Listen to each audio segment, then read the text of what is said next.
It's not exactly fair, but people who can speak and present well are at a huge advantage. Whether you're speaking to media, to conferences, to your peers or staff, whether you're presenting to politicians and policymakers, a lot is at stake. And improving your speaking adds credibility and kudos to you and your organisation.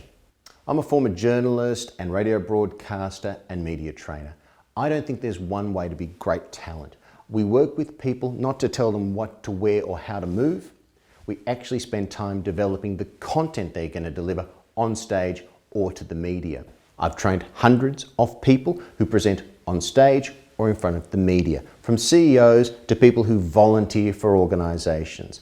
9 times out of 10, we can very quickly make significant improvements to their performance to make them more entertaining, engaging, and most of all, persuasive.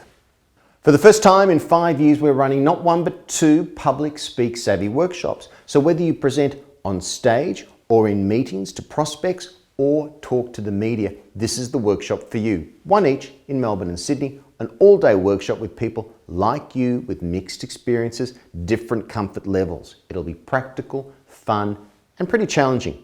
And it does come with 12 months, unlimited follow-up coaching. So do investigate below for more details on the workshops, or if you have a group of people needing some training, talk to us and we will custom a session for you.